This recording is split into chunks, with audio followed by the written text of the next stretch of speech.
जय माताजी मित्रों, आ विडियो में ओखा हरणनी कथा वार्ता रूपे सांभळशो, जेथी दर्शक मित्रों ने ओखा हरणनी आ सुंदर कथा वार्ता सांभळवी गमे। मित्रों, चैत्र मास में ओखा हरण सांभळवानुं खूब महत्व छे, जे सांभळवाथी घर परिवारना सभ्योने ताव तर्यो आवतो नथी एवुं भगवान श्री कृष्णनुं वरदान छे। कारण के ओखा हरण में उल्लेख छे कि भगवाने तावने दोरडाथी बांध्यो हतो, त्यारे तावे भगवानने आजीजी करी पोताना रहेवानुं स्थान माग्युं हतुं अने तावे भगवानने कह्युं हतुं कि हे प्रभु, जे श्री हरिवाणी बोलशे तेमने त्यां अमे कदी नहीं जईए, तेमने स्वप्नमांय नजरे नहीं आवीए। अने भगवाने वचन आप्युं हतुं कि चैत्र मासमां जे कोई ओखा हरण सांभळशे तेना स्वप्नमांय जाशो तो तमारुं शीश छेदी नाखीश। त्यारे तावे भगवान ने कॉल आप्यो हतो कि चैत्र मासमां जे कोई एकवार ओखा हरण सांभळे ते वरसमां न जाओ, 2 वार जे सांभळे तेने देखीने नासी जाओ, 3 वार जे सांभळे तेना जन्ममां न दीठुं। आवो कॉल आपी ताव कैलासधाम सीधावी गया अने भगवान शिवना गण बनी गया। आथी आ महीनामां ओखा हरण सांभळवानो महिमा छे। ओखा हरण सांभळती वखते हाथमां 3, 5 के 7 शेरवाळो दोरो राखवो। ओखा हरण पूर्ण थाय त्यारे आ दोरो घरमां जो नानुं बाळक होय तो तेना हाथना कांडे बांधवो, तेमज घरना परिवारना सभ्योने पण आ दोरो बांधी शकाय। आम करवाथी बाळको के घर परिवारना सभ्योने ताव, एकांतरियो, टाढियो के कोई पण रोग पासे पण नहीं आवे। आवुं महत्व छे चैत्र मासमां ओखा हरण सांभळवानुं के वांचवानुं। तो मित्रों, आ विडियो में ओखा हरणनी सुंदर वार्ता सांभळशुं, जेमां सांभळशुं बाणासुरने उत्पातोनुं दर्शन। आ सुंदर कथा वार्ता सांभळवी आपने जरूर गमशे। विघ्नहर्ता श्री गणेशजीनुं ध्यान धरी ओखा हरणनी कथा सांभळीए। श्री गणेशाय नमः। जन्मेजये पूछ्યું કે હે વિદ્વાનોમાં પ્રિયશ્રેષ્ઠ, મેં તમારા મુખેથી વિવિધ પરાક્રમી રાજાઓના ચરિત્રો સાંભળ્યા છે। તમે મને હવે મહાન અસુર સમ્રાટ બાણાસુરના વિષયમાં વિસ્તારપૂર્વક વર્ણન કરો। તે અસુર હોવા છતાં દેવાધિદેવ મહાદેવજીના પુત્રભાવને શી રીતે પ્રાપ્ત થયો કે જેથી ભગવાન શંકરે સ્વયં એની રક્ષા કરી અને તેના સહવાસમાં રહેનારા ગણો સહિત ભગવાન કાર્તિકેય પણ તેનું રક્ષણ કર્યું। જન્મેજય થોડીવાર અટકી અને આગળ બોલ્યા। બળવાન બલિનો પુત્ર પોતાના 100 ભાઈઓમાં સૌથી મોટો હતો અને તે સેંકડો દિવ્યાસ્ત્ર ધારણ કરનારી સહસ્ત્ર ભુજાઓવાળો હતો। ભગવાન શંકરે તેનું રક્ષણ કર્યું હતું। એટલું જ નહીં, પણ એ બાણાસુર ગણો સહિત એવા કાર્તિકેય સાથે જ સહવાસ પામ્યો હતો। બલિ રાજાને 100 પુત્રો હતા, બાણાસુર તેમાં જ્યેષ્ઠ પુત્ર હતો। તેથી 54 સેકંડો મહાબળવાન અને વિશાળ દેહધારી યોદ્ધાઓ વીંટળાયેલા રહેતા હતા। છતાં પણ શ્રી કૃષ્ણે બાણાસુરને યુદ્ધમાં શી રીતે પરાજિત કર્યો હતો? બાણાસુર આવેશયુક્ત હોય, યુદ્ધની ઈચ્છા ધરાવતો હતો, તો પણ તેને જીવતો શા માટે છોડ્યો હતો? આ સાંભળી સંત શિરોમણી વેદવ્યાસજી બોલ્યા કે હે જન્મેજય, અપાર તેજવાળા શ્રી કૃષ્ણનું આ લોકમાં બાણાસુર સાથે જે મહાયુદ્ધ થયું હતું તે વિશે તમે સાંભળો। એ યુદ્ધમાં બાણાસુરને રુદ્ર કાર્તિક સ્વામીનો પણ સહારો હતો।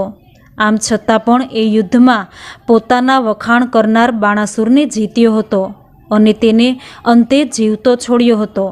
બાણાસુરને જે પ્રમાણે ભગવાન મહાદેવે વરદાન આપ્યું હતું, હંમેશા પોતાની નજીક જ રહેવાનું તેને વચન આપ્યું હતું તથા પોતાના ગણોના નાયકનું પદ આપ્યું હતું।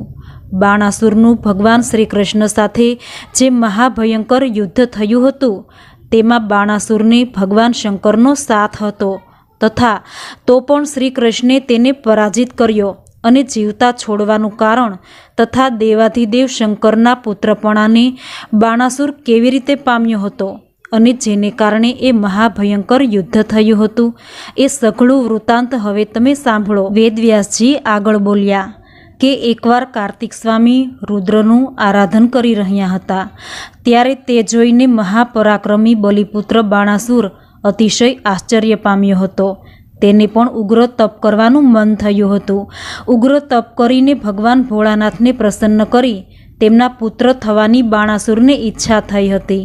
આથી બાણાસુરે તપ કરી પોતાનું શરીર ક્ષીણ કરી નાખ્યું હતું અને હું પોતે મોટો તપસ્વી છું એવી આત્મશ્રદ્ધા કરવા માંડી હતી. તેના ઉગ્ર તપથી ભગવાન ભોળાનાથ ઉમા માતા સહિત પ્રસન્ન થયા હતા અને નીલકંઠે પરમ પ્રીતિને પ્રાપ્ત કરી બાણાસુરને કહ્યું હતું કે માગ, તું જે માગે તે આપું અને તારું કલ્યાણ થાઓ.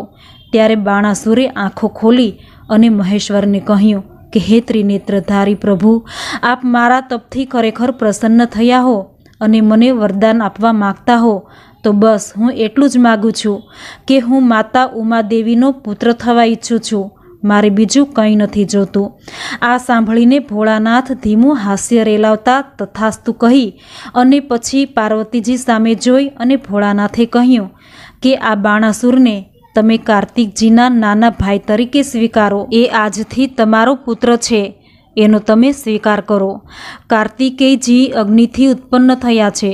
શોણિતપુરમાં તેનું જે રીતે પ્રાગટ્ય થયું છે તે જ પ્રદેશમાં આ બાણાસુરનું શહેર થશે. એ શહેર પણ શોણિતપુર તરીકે પ્રખ્યાત થશે. વળી એ શહેરનું હું ચારે તરફથી રક્ષણ કરીશ, તેથી તેના પર કોઈ શત્રુ ચઢાઈ કરી શકશે નહીં. કાર્તિકેયજીએ બાણાસુરને પોતાનો નાનો ભાઈ માની અને તેના પર પ્રસન્ન થઈ અગ્નિ સમાન તેજસ્વી એક ધ્વજ અને પ્રદીપ્ત તેજવાળો એક મોર વાહન તરીકે ભેટ આપ્યો. દેવાધિદેવ શંકરના તેજથી દેવો, ગંધર્વો, યક્ષો અને સર્પો પણ તેની સામે યુદ્ધ કરવા તૈયાર નહોતા થતા.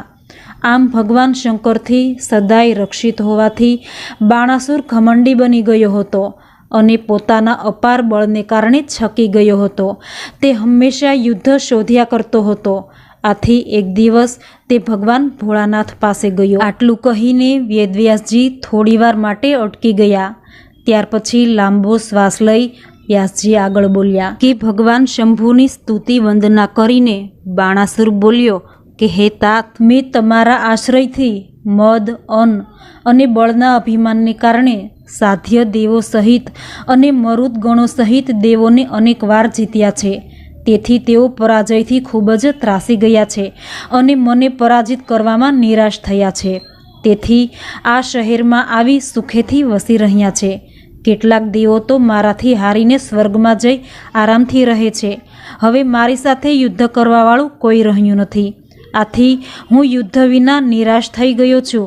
હવે યુદ્ધ માટે મારી ભુજાઓ તલસાટ મચાવી રહી છે અને મારા માટે યુદ્ધ વિના જીવવું વ્યર્થ થઈ ગયું છે. માટે હે શંભુ, કોઈ મારી સાથે યુદ્ધ કરવા આવશે કે નહીં એ વિશે મને આપ જણાવો. હે પ્રભુ, મને યુદ્ધ વિના ક્યાંય ચેન પડતું નથી. માટે મારા પર કૃપા કરો અને કોઈ મારી સાથે મહાભયંકર યુદ્ધ કરે એવું કરો. બાણાસુરના આવા વચનો સાંભળીને ભગવાન ભોળાનાથ મંદ મંદ હાસ્ય રેલાવતા બોલ્યા કે હે મહાન દાનવ, તને જે રીતે તારા વિચારવા મુજબ મહાભયંકર જે યુદ્ધ પ્રાપ્ત થશે તે પ્રકારને તું સાંભળ.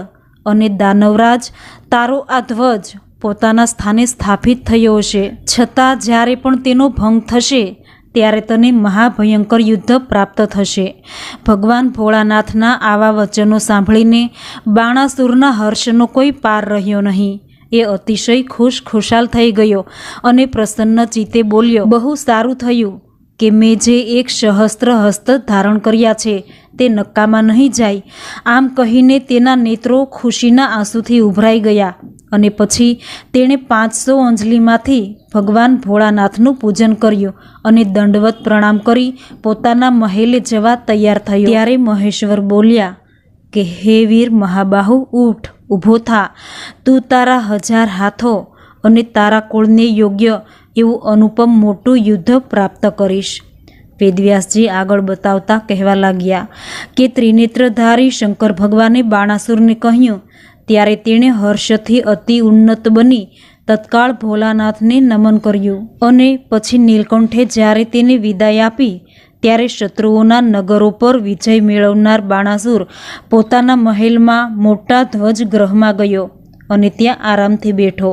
પછી મહાભયંકર અટ્ટહાસ્ય કરતા તેણે પોતાના હોશિયાર અને મહાપરાક્રમી મંત્રી કુંભાડને કહ્યું કે મારા મનમાં જે સારા સમાચાર છે તે હું તમને જણાવવા ઈચ્છું છું. આ સાંભળતા જ આશ્ચર્યમાં ગરકાવ થઈ જતા કુંભાડે બાણાસુરને પૂછ્યું કે હે મહાન રાજેશ્વરી, મને પ્રિય થાવ તેવા કયા સમાચાર તમે મને કહેવા માટે આટલા થનગની રહ્યા છો? તમારા નેત્રો અત્યારે અતિશય ખુશીને કારણે ભીના થયા છે અને અતિ હર્ષથી તમે મને હમણાં જે કંઈ કહ્યું તે હું સાંભળવા ઈચ્છું છું. શું તમે કોઈ વરદાન મેળવ્યું છે? યા તો પછી ભોળા શંભુની દયાથી અને કાર્તિકેયજીએ કરેલા રક્ષણ દ્વારા તમે શું ત્રૈલોક્યનું રાજ પ્રાપ્ત કર્યું છે? યા તો રાજ્ય મેળવવાને ભગવાન શંભુએ તમને જણાવ્યું છે? જેના ચક્રના ભયથી ત્રાસેલા દાનવો જળાશય સમુદ્રમાં નિવાસ કરે છે તે શાર્ડિંગ ધનુષ્યધારી ગદાધારી વિષ્ણુ સામે યુદ્ધમાં તમે ઉતરવાના છો? શું તમારા ડરથી લોકપાલ ઇન્દ્ર પાતાળમાં ચાલ્યો જવાનો છે? યા હવેથી દિતિપુત્રો વિષ્ણુના ત્રાસથી શું છૂટી જવાના છે? કે પછી મહાન અસુરો તમારા બળાશ્રયથી પાતાળનો આશ્રય છોડી સ્વર્ગમાં રહેવા જશે? હે રાજન, તમારા પિતા બલિરાજા વિષ્ણુના પરાક્રમથી દબાઈ આખરે પાતાળમાં વસ્યા હતા. હવે પછી પાતાળના જળ સમૂહમાંથી બહાર નીકળીને શું પોતાના રાજ્યને પ્રાપ્ત કરવાના છે? કે પછી હે રાજન, દિવ્ય પુષ્પમાળાઓ અને વસ્ત્રોને ધારણ કરતા અને દિવ્યમાળા અને ચંદન લેપનયુક્ત એવા તમારા પિતા બલિરાજાના આપણને દર્શન થવાના છે? કે પછી હે પ્રભુ, શ્રી વિષ્ણુ ભગવાનના 3 પગલાંથી આપણા જે ત્રિલોક હરાઈ ગયા છે તેને આપણે સર્વે દેવોને જીતીને પાછા લાવીશું? યા તેમનો ધ્વનિ ગંભીર તથા સ્નેહ ભર્યો છે અને તેમનો વેગ શંખથી ગર્જના જેવો હોય છે તથા યુદ્ધોને જે જીતનારા છે તે નારાયણ દેવને આપણે શું જીતવાના છીએ? હે રાજન, વૃષભધ્વજ શંકર તમારા પર કૃપા કરવાને શું તૈયાર થયા છે કે જેથી આપનું હૃદય હર્ષાશ્રુઓથી અતિ કંપી રહ્યું છે? શ્રી શંકરની પ્રસન્નતા અને કાર્તિકેયના મતથી તમે આપણા સર્વની રાજ્ય સંપત્તિને પામ્યા છો. કુંભાડના આવા વચનો સાંભળીને હર્ષથી થનગનતો અસુરોત્તમ અસ્ખલિત વાણીમાં બોલ્યો કે હે કુંભાડ, મેં દીર્ઘકાળ પર્યત યુદ્ધ કોઈની સાથે કર્યું ન હતું. આથી મેં ભોળાનાથને પૂછ્યું કે હે દેવ, લાંબા સમયથી કોઈની સાથે મહાભયંકર યુદ્ધ કરવાની ઘેલછા રહ્યા કરે છે, તો મારા મનને સંતોષ થાય એવું યુદ્ધ મને ક્યારે પ્રાપ્ત થશે? મારું આટલું બોલવું સાંભળી દેવાધિદેવ ભોળા શંભુ પ્રથમ તો ખડખડાટ હસી પડ્યા અને પછી બોલ્યા કે હે બાણાસુર, તું અતિશય મોટું અદ્ભુત યુદ્ધ મેળવશે. હે દાનવ, મોર પક્ષીની નિશાનવાળી તારી ધજાનો ભંગ થયો યાની તૂટી જશે ત્યારે હે દિતિનંદન, તને મહાયુદ્ધ પ્રાપ્ત થશે. ભગવાન શંકરના આવા વચનો સાંભળીને હું પ્રસન્ન થયો અને ભોળાનાથને પ્રણામ કરીને તારી પાસે આવ્યો છું. બાણાસુરના આવા વચનો સાંભળીને કુંભાડે બાણાસુરને કહ્યું કે હે રાજન, આ જે વચન કહો છો તે યોગ્ય નથી. કુંભાડ બાણાસુર આ વાત કરી રહ્યા હતા ત્યારે લોકપાલ ઇન્દ્રના વજ્રથી હણાઈને બાણાસુરનો તે ઊંચો ધજા અતિ વેગથી જમીન પર તૂટી પડ્યો. તે ધજાને પડેલી જોઈને બાણાસુર આનંદ વિભોર થઈ ગયો. તેને યુદ્ધના આગમનનો અણસાર આવવા માંડ્યો. પછી ધરતી પર ઇન્દ્રનું વજ્ર પડવાથી ધરતી પણ કાંપવા લાગી. ભૂમિ પર બિલાડી અવાજ કરવા લાગી. તે અમંગળ ગર્જના કરવા લાગી. દેવેન્દ્ર ઇન્દ્ર શોણિતપુરમાં ચારે તરફ અઢળક રક્ત વરસાવવા લાગ્યો. સૂર્યમંડળને ભેદીને મોટી ઉલ્કાઓ પૃથ્વી પર ખરવા લાગી. દેવ નક્ષત્રોમાં ઉદિત થયેલો એટલે કૃતિકામાં પ્રવેશેલ સૂર્ય આ નક્ષત્ર બાણાસુરના જન્મનું હતું. ભરણીને બરાબર પડવા લાગ્યો. ચૈત્ર વૃણો પણ સેકન્ડો હજારો રક્તધરાઓ અચાનક જ પડવા લાગી. તારાઓ ખરવા લાગ્યા. વળી હે રાજન, અમાસમાં પૂનમ રૂપ પર્વ નહીં હોવા છતાં સહુએ સૂર્ય અને ચંદ્રનો ગ્રાસ કરવા માંડ્યો હતો. એટલે કે અણધારેલું સૂર્યગ્રહણ અને ચંદ્રગ્રહણ થવા લાગ્યું. લોકસંહાર સૂચવતા તે કાળે મોટો વજ્રપાત થવા લાગ્યો. દિવસ રાત ચમકારવાળું ત્રિરંગી પરિધ ગોળાકાર મંડપ સંધ્યાના રોગવાળો હોય સૂર્ય આસપાસ તેને ઘેરવા લાગ્યું. મંગળ ગ્રહ કૃતિકા નક્ષત્રમાં વક્રી થયો. બાણાસુરના જન્મ નક્ષત્ર ભરણીનો જાણે તિરસ્કાર કરતો મંગળ જણાતો હતો. દાનવ કન્યાઓ તેની પૂજા કરતી હતી. ચૈત્ર વૃક્ષ તેને અસંખ્ય શાખાઓ હતી. તે એકાએક જમીન પર તૂટી પડ્યું. બાણાસુર આવું બધું જોવા સાંભળવા છતાં પોતાના બળથી અભિમાની થઈ ઉઠેલો તે કંઈ પામી શક્યો નહીં. પણ બુદ્ધિશાળી કુંભાંડ અમંગળની એંધાણી તરત જ ઓળખી ચૂક્યો હતો. આથી બાણાસુરના એ બાહોશ મંત્રીએ તેને સમજાવવા માંડ્યું કે હે રાજન, તમારી સમક્ષ આજે બધા ઉત્પાતો થતા દેખાય છે તે કંઈ શુભ સંકેતો નથી. હવે આ યુદ્ધથી તમારા રાજ્યનો વિનાશ થશે. તમારી દુષ્ટ નીતિને કારણે અમે તમારા સર્વ પ્રધાનો, સેવકો તથા અનુયાયીઓ થોડા જ સમયમાં નાશ પામીશું. ઇન્દ્રની ધજા સમાન આ દૈત્ય વૃક્ષનું પોતાના ગર્વથી જ પતન થયું છે. તે જ રીતે મોહને કારણે બળની આકાંક્ષા રાખનાર અને વ્યર્થ ગર્જના કરનાર તમારું આ ઘમંડના કારણે પતન થશે. શંકર ભગવાનની કૃપા વડે તમે ત્રિલોકનો વિજય મેળવ્યો છે, પણ હવે ગર્વને કારણે તમારો વિનાશ જણાય છે. તેથી જ તમે યુદ્ધ માટે તડપી રહ્યા છો અને યુદ્ધ કરવા માટે મોટી ગર્જના કરી રહ્યા છો. કુંભાડના વચનો પર ગર્વિષ્ઠ બાણાસુરે જરા પણ ધ્યાન ન આપ્યું, પણ તેનું મન તો એટલું પ્રસન્ન થયું હતું. તેણે મદિરાપાન કરી પોતાના હરખને વધાવવા લાગ્યો. બીજી બાજુ કુંભાડ ભાવિના અંધકાર ભર્યા વાદળો આવતા નિહાળી અત્યંત ચિંતિત હતો. તે રાજમંદિર તરફ ગયો અને તત્વાર્થનો વિચાર કરવા લાગ્યો. રાજા મહાસુર પ્રમાદી દુષ્ટ બુદ્ધિનો થયો છે. તે વિજયના ઉન્માદમાં યુદ્ધ ઈચ્છે છે, પણ મદથી છકી ગયેલો તે યુદ્ધના પરિણામને જાણતો નથી. આ મહા ઉત્પાતોથી જે ભય જણાય છે તે મિથ્યા થનાર નથી, છતાંય આ સર્વ ઉત્પાતોનું દર્શન મિથ્યા થાય તેમ છે, કેમ કે અહીં ત્રિલોકધારી શંકર અને મહાપરાક્રમી કાર્તિકેય સાક્ષાત બિરાજે છે. તેથી તમારો આ દોષ ઉત્પન્ન થઈ પણ કદાચ પરાજય પામે, નિષ્ફળ જાય તેવી શક્યતા છે. છતાં દાનવોનો નાશ થાય જ નહીં. આ રાજા દુરાત્માપણાથી દોષિત તો થશે જ. ત્રિભુવનપતિ શંકર ભગવાન દેવો તથા દાનવોના પણ સર્જક છે. તેણે તથા કાર્તિકેયજીને અહીં શોણિતપુરમાં નિવાસ તો કર્યો જ છે.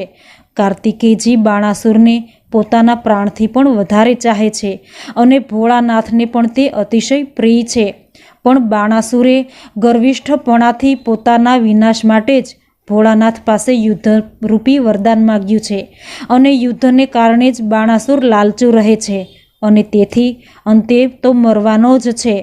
તો કવચ વિષ્ણુ ભગવાનને આગળ કરી ઇન્દ્ર વગેરે દેવોની અહીં યુદ્ધ માટે પ્રાપ્તિ થશે. તો શંકરના હાથે બધું બરાબર થઈ જશે, કારણ કે આ શંકર અને કાર્તિકેયજીની સામે આવીને તેણે યુદ્ધ આપવા માટે કોણ શક્તિમાન થશે? એ બંને દેવો બાણાસુરને મદદ કરવા માટે ઈચ્છા ધરાવે જ છે.